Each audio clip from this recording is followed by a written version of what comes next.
आज central government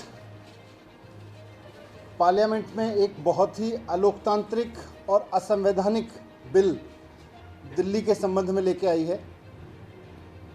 केंद्र सरकार दिल्ली सरकार को चलाने का जो GNCTD एक्ट है, ये एक्ट है government of national capital territory Delhi act. इसमें बदलाव करने के लिए एक अमेंडमेंट बिल लेके आई है।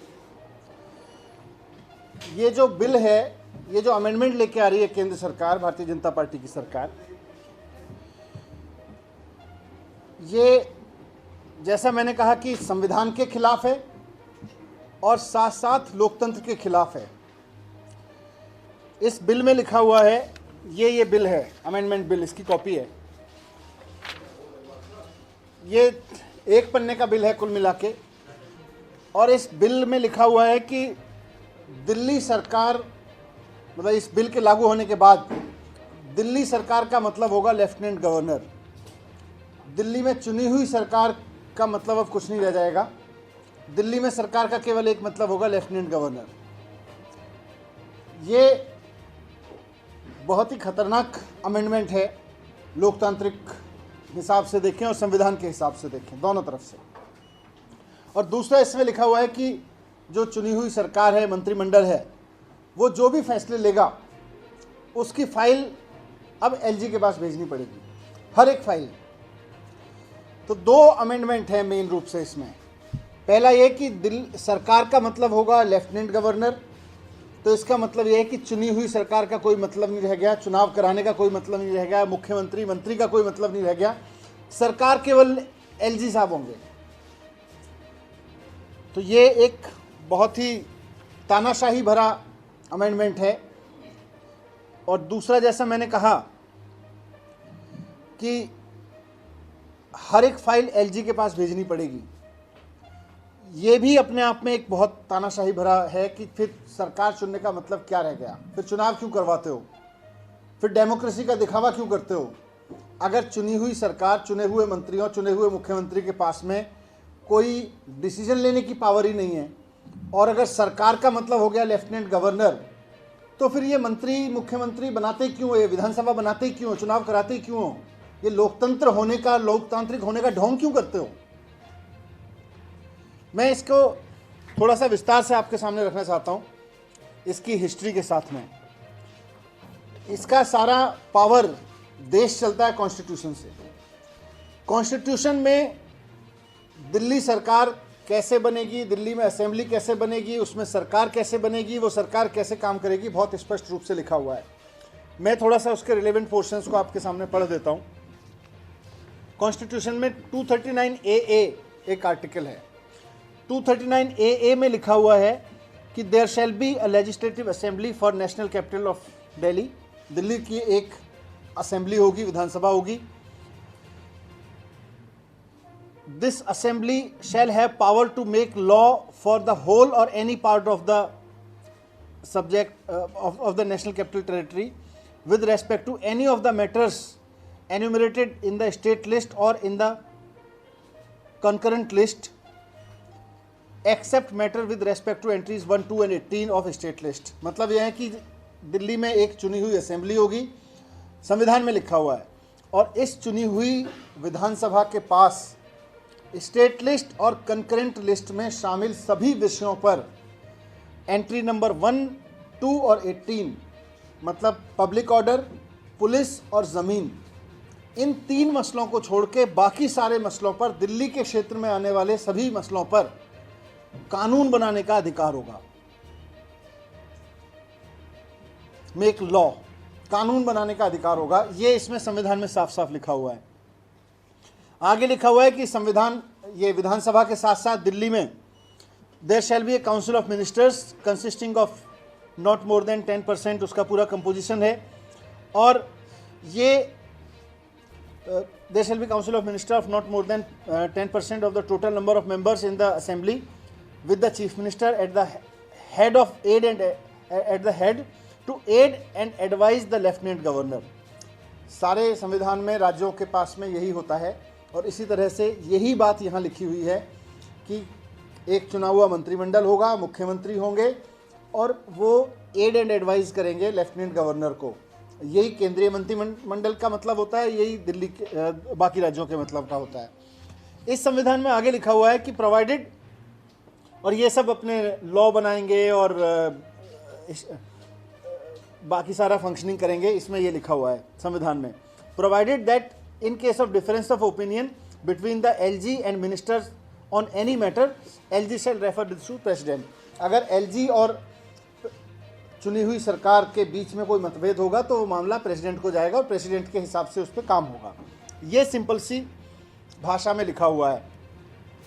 ये इसलिए कहा क्योंकि 2015 में जब आम आदमी पार्टी की सरकार ने ईमानदारी से काम करना शुरू किया और जनता के मुद्दों पे काम करना शुरू किया और भारतीय जनता पार्टी की केवल 3 सीटें रह गईं, तो भारतीय जनता पार्टी ने पिछले दरवाजे से लेफ्टिनेंट गवर्नर के जरिए इस संविधान का ये इंटरप्रिटेशन कराना शुरू किया कि एलजी सरकार है, जबकि इसमें साफ साफ लिखा हुआ है कि चुनी हुई सरकार होगी और चुनी हुई सरकार सिस्टम को चलाएगी लेफ्टिनेंट गवर्नर का एड एंड एडवाइस पे। तो तत्कालीन लेफ्टिनेंट गवर्नर साहब ने बिल्कुल तानाशाही के तरीके से कहना शुरू कर दिया, मैं ही सरकार हूं, मैं ही सरकार हूं, मैं ही सरकार हूं और आप कुछ नहीं कर सकते हो। उसके खिलाफ हम हाई कोर्ट में गए, हाई कोर्ट ने भी वही जजमेंट दे दिया उनके फेवर में। उसके बाद हम सुप्रीम कोर्ट में गए, सुप्रीम कोर्ट में ये मसला कॉन्स्टिट्यूशन बेंच के सामने गया। कॉन्स्टिट्यूशन बेंच ने बहुत खूबसूरत शब्दों में कॉन्स्टिट्यूशन में लिखे हुए को इंटरप्रेटेट किया कि इसका मतलब क्या है। मैं वहाँ से कॉन्स्टिट्यूशन जजमेंट के पैरा नंबर 2277 से कुछ लाइनें आपके लिए पढ़ना चाहता हूँ। पैरा नंबर 277 में जो कॉन्स्टिट्यूशन बेंच का जजमेंट है उसमें साफ साफ लिखा हुआ है कि the constitution being the supreme instrument envisages the concept of constitutional governance, ours is a parliamentary form of government guided by principle of collective responsibility। ये एक बेसिक उन्होंने दिया। आगे लिखते हैं, कॉन्स्टिट्यूशन बेंच आगे बताती है कि संविधान में लिखे हुए का मतलब है द कैबिनेट ओज a duty towards the legislature for every action taken in any of the ministries and every individual minister is responsible for every act of the ministry. ये कॉन्स्टिट्यूशन बेंच ने कहा है कि हर एक मंत्री और कैबिनेट अपनी अपनी मिनिस्ट्रीज़ के लिए रेस्पॉन्सिबल हैं, जिम्मेदार हैं। आगे कॉन्स्टिट्यूशन बेंच कहती है, इसको और आगे खोलते हुए, the constitution has mandated a federal balance where an independence of certain required degree is assured to the state governments as opposed in to centralism। A balance, centralism के खिलाफ है हमारा कॉन्स्टिट्यूशन। हमारा कॉन्स्टिट्यूशन फेडरलिज्म के बढ़ावा देता है, ऐसी व्याख्या करते हुए सुप्रीम कोर्ट कहते हैं as oppose to the centralism a balance federal structure mandate that union does not usurp all powers and the states enjoy freedom without any unsolicited interference from the central government with respect to the matter which exclusively fall within their domain। हर एक राज्य की विधानसभा के क्षेत्र में आने वाले दायरे में आने वाले मैटर्स पर केंद्र सरकार ज़बरदस्ती दखलंदाजी ना करे, इसके लिए कॉन्स्टिट्यूशन ने स्टेट्स को पूरा फ्रीडम दी हुई है। आगे वो लिखते हैं कि ये जो अमेंडमेंट जिसकी मैंने बात कही 239A की, उसके बारे में सुप्रीम कोर्ट ने कहा कि 69th अमेंडमेंट से आया था ये। पार्लियामेंट ने दिल्ली में रिप्रेजेंटेटिव फॉर्म ऑफ गवर्नेंस स्थापित की है। The said provision intend to provide for the capital a directly elected legislative assembly which shall have legislative powers over matters falling within the state list and the concurrent list barring those accepted and a mandate upon the lieutenant governor to act on the aid and advice of the council of ministers।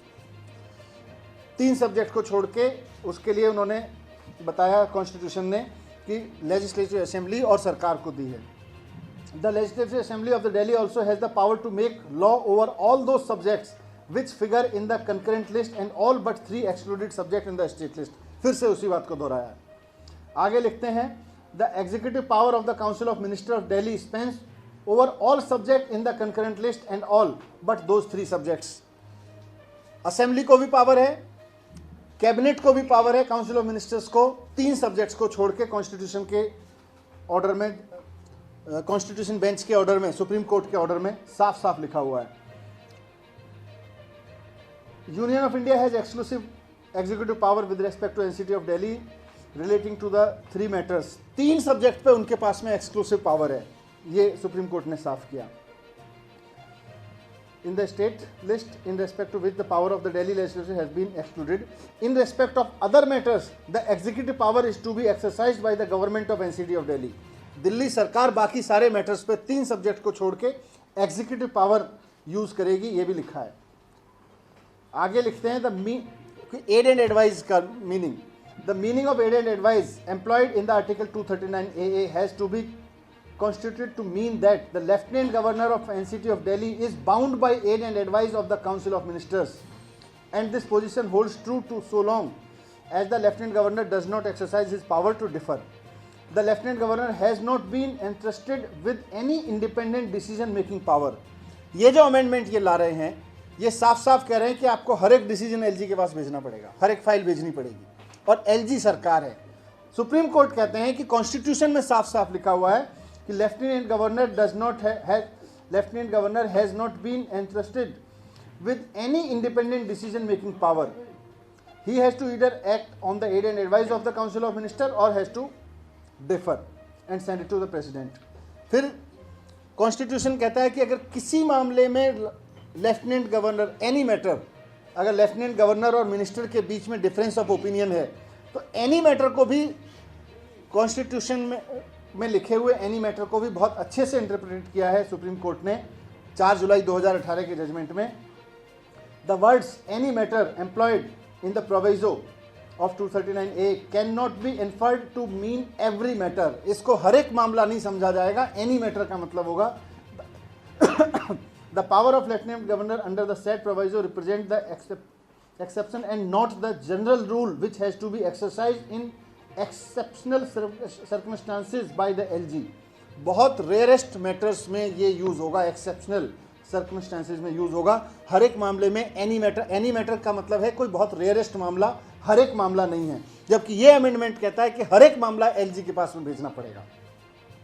The LG should not act on in a mechanical manner without due application of mind so as to refer every decision of council of minister to the president. आगे लिख रहे हैं the difference of opinion between the LG and council of ministers should have a sound rational and there should not be exposition of the phenomenon of an obstructionist but reflection of the philosophy of affirmative constructionism. मतलब LG जो है, केंद्र सरकार जो है, वो ऑब्स्ट्रक्शनिस्ट की भूमिका नहीं निभाएगी दिल्ली सरकार के द्वारा ली गई पावर्स में, दिल्ली की असेंबली की पावर्स में।